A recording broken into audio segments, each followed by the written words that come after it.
for those who don't know, the Discovery Group or the Motortrend was bought out by the Discovery Group, which is part and parcel of, I think, Warner Bros., one of the big conglomerates. And with that, they pretty much canceled every single show on Motortrend TV. And what they don't understand is that those types of shows give us the inkling to, if we haven't, to get out there and get it done. From the days of Stacey David way back when, was it Power Block, I think it was back then, to Motortrend. I started watching Motortrend and started watching, I was watching, was the Discovery Channel and Richard down in Dallas. And they had a race against the guys at Motortrend, Finnegan and Freiberger, and their show, which I thought was a really great show because it was unscripted. It was as it happened. If it broke down, it broke down, and they had to figure out a way around whatever the situation was because the show wasn't scripted. YouTube, we're not scripted. I don't do this on a script. I do this because this is what I have to do today. This is what I have to do tomorrow. Like right now, I've got to put in a networked thermostat, and I'm going to video it. This is not scripted. This isn't, okay, we're going to do this job until it's done, and we'll be done in 2 episodes kind of thing. And that was one of the things where Roadkill and Roadkill Garage and, Faster with Finnegan and all those guys did a really great job of showing you this, this is what happens. Like Motortrend's Roadkill's a prime example of driving down the highway in a car and it overheats for no reason whatsoever that you can't figure out. So you got to pull to the side of the road, wrench on the car. I remember one where they did a junkyard rescue on a 64 Ford Galaxy, and folks that know me know I used to have one and love that car because it was one of my first cars, besides the 55. But they get this car running at the junkyard and start heading down the highway, and I don't think they got to the next exit when the motor started going out. And so they swapped a motor out in a parking lot, only to find out that motor was bad. Unscripted, total way it should be. This is how working on cars is. And guys like Finnegan and Freiberger and the whole group, Dulcich, really showed us this is the way it really is. This isn't scripted. We're going to go ahead and try to, I love it. We're going to get this car running by the end of the day. And probably half the shows that didn't happen because in real life, when you're working on cars, it don't happen like that. Whereas you go to one of these shows where, the car's built. A prime example is here in Utah, we have Kindigit. I've been to the shop, and what you see happening there doesn't happen in 2 episodes. Prime example is the Pantura. The Pantura, when I went to do they do shop tours every Friday. I went and did a shop tour, and it was there, and I swiped a bunch of really good ideas off of it. And then they had a car show, and it was there. And each time I went there, a little bit more was done. But when you looked at the Pantura in the show, it was 2 episodes, maybe 3. That's not the way it happens, folks. And if you think that you can get a car built in a couple of weeks, you're out of your mind. You've got to have a team of people to do that. Lucky Acosta is one of the ones who's been behind the scenes forever. He finally got a show on Motortrend, Hot Rod Garage, where he was there with Tony Angelo, and Tony Angelo's famous saying, which we heard on every single car show out there, that if I don't get this car done, we're going to lose the shop. To us out here in the real world, that sarcastic comment is the best, because if you're basing your shop on one build, you shouldn't be in business. But it just goes to show you the kind of humor that these guys brought to Motortrend. It wasn't one of those ones where in 2 episodes the car is done. Like Overhauling, and there's a whole bunch of them where the car was done in 1 episode. And I got news for you, folks. It doesn't happen like that. They may do, 20 to 24 episodes in a year. But the part that's really irritating was this company bought out the folks who own the Motortrend channel, the TV channel, not the magazine itself, but the Motortrend channel, and then turns around and cancels everything because evidently the channel wasn't doing well. And being a businessman, I get it, but there were a lot of us that looked at that channel as reality TV. I mean, it was as real as you can get it. It's like when a car broke down on those guys, they were stuck wherever they were. The hat and what was it, homeless Dave? I think it was. That's reality.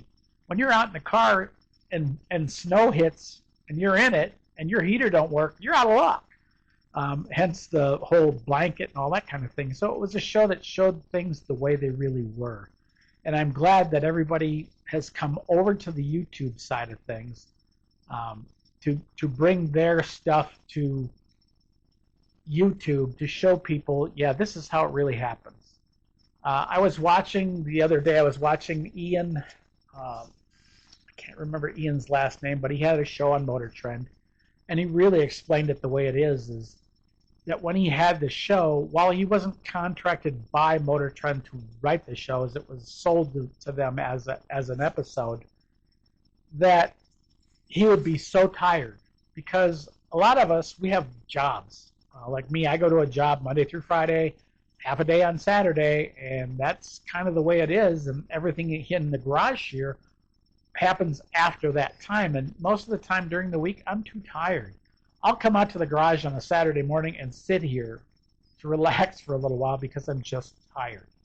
And while I was sitting here, I would watch these shows like Roadkill Garage, Faster with Finnegan, Faster with, well, it's not Faster with Finnegan anymore, but I would sit and watch these shows, and I can't believe that they couldn't make money with these shows.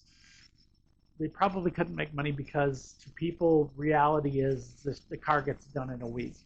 This Nova project, I have been working on it for more than 10 years. A little bit here, a little bit there, as my budget allows. Motortrend was kind of the same thing. They'd go out and they'd buy a $3,000 car and then try to fix it. There were a few episodes where, like Finnegan's wife's car, where they got a motor and put it in there and they did all kinds of work to it. But those were those one-offs where, he'd probably been putting together parts for years. Prime example is, you look at Freiberger's garage. Those parts in there, oh my God, I would have a field day.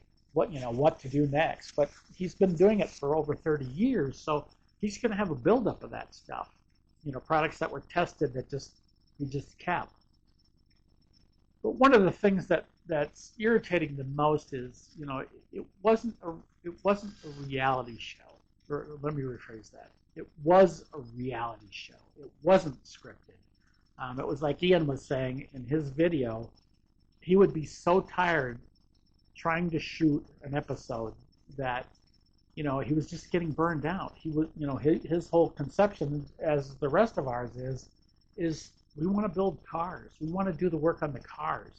We want to show you guys what we're doing because, that little bit of work that you do each day gives you a sense of pride because you were able to do something, something that, earlier in life you probably couldn't do. It seems silly, dripping, just watching it. But anyway, I can cut it off later. But to take these shows off the air, the first thing I did was I went over to Discovery. Yeah, I'm good through April of next year. I canceled my subscription. The only reason I moved over to Discovery Plus was because of Motortrend. And it's almost like they took us all who were with Motortrend Online, that whole scenario, and took us over and then basically made us watch Discovery Channel stuff. Like drag racing,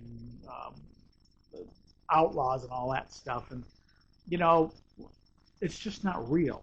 Nobody's going to street race like that without going to prison. I mean, that's just the way it is. You can't just go out there with a 6-second car, 7-second car, and street race it. That's insane.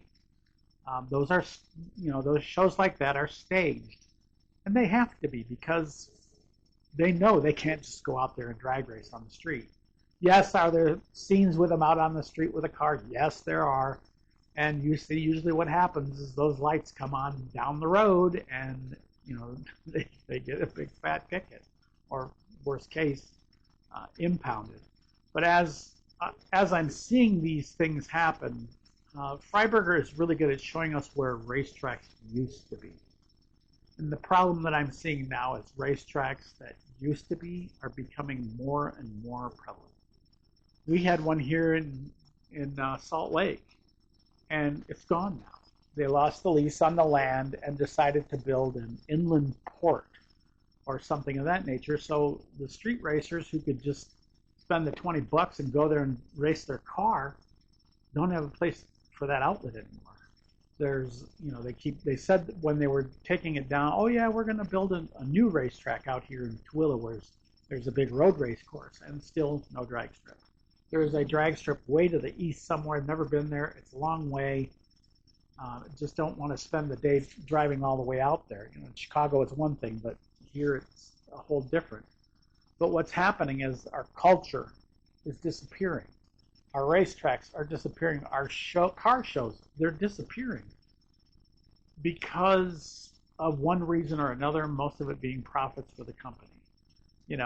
If an outlet gets too big for its britches, then that wasn't a good outlet to begin with. I'm glad that Freiburger, I'm glad that Finnegan, I'm glad that Lucky all have YouTube channels now, because you can go listen to what they have to say about different things. Freiburger just started his a little while back. Really good show. It's really good editing quality. Yes, sometimes you hear the crickets in the background like we all do, but again, it's one of those things where it's a dying culture. On television, it's a dying culture on the street. And what ends up happening is all these kids with these cars that are fast will start drag racing on the street. And folks, that's not a good thing. When you can take a car like this, back in the day when you street raced a car, you were running anywhere from 10 to 12 second quarter miles. Street cars now can get down into the 6s.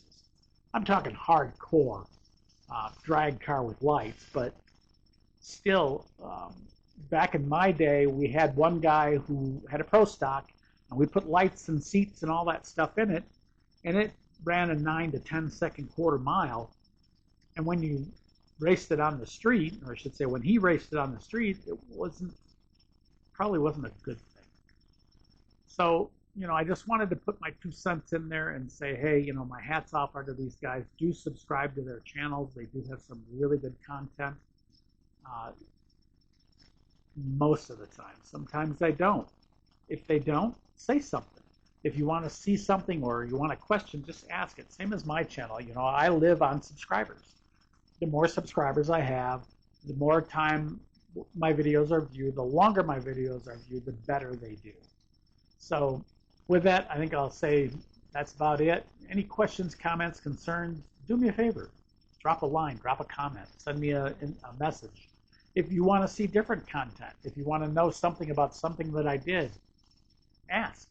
That's one of the nice things about the YouTube platform, and you guys that are just coming onto it are big. Freiburger, Finnegan, and you guys, you need somebody to answer your comments and or post comments, because part of the YouTube environment is the ability to talk to your people, and your people to talk to you. Some of it's, negativity, you just go past it or just delete it. I mean, it's just that simple.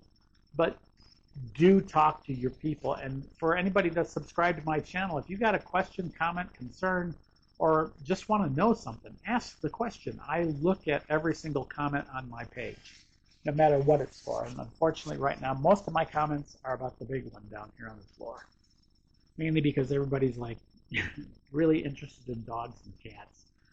And yeah, they are funny, and I do those videos too. But for the most part, if you have anything out there you want to say, comment on, or you want to see me do on this Nova, or you have a question about something I've done, do yell out. One of the questions that I'm going to leave you with is I have 2 options with this car. I'll get a little bit more in detail on the next video. I have a Hydro Boost system that I bought on Amazon for, I don't want to tell you about it. I paid $30 for a brand new unit, which, because nobody knew what it was. people don't know what car things are on Amazon sales. And I have a 9-inch booster. With running the turbos, my question to you guys is, do I run Hydro Boost? Do I run vacuum? The Hydro Boost isn't all chrome plated and pretty like the other one is, but if you guys have done something like that, you're running turbos on your vehicle, are you running Hydro Boost or are you running regular brakes? Or and a vacuum pump or something of that nature. But anyway, do me a favor and drop your comments down in there. Let me know what you did, and that's about it. Any comments, questions, concerns, do me a favor, leave me a comment. I try to answer everybody as often as I can. It's really easy to answer a comment because it pops up on my phone. It's easy for me to answer just like that. And as you'll see, when somebody comments, I do answer. But with that, like, share, subscribe. I'll see you in the next one.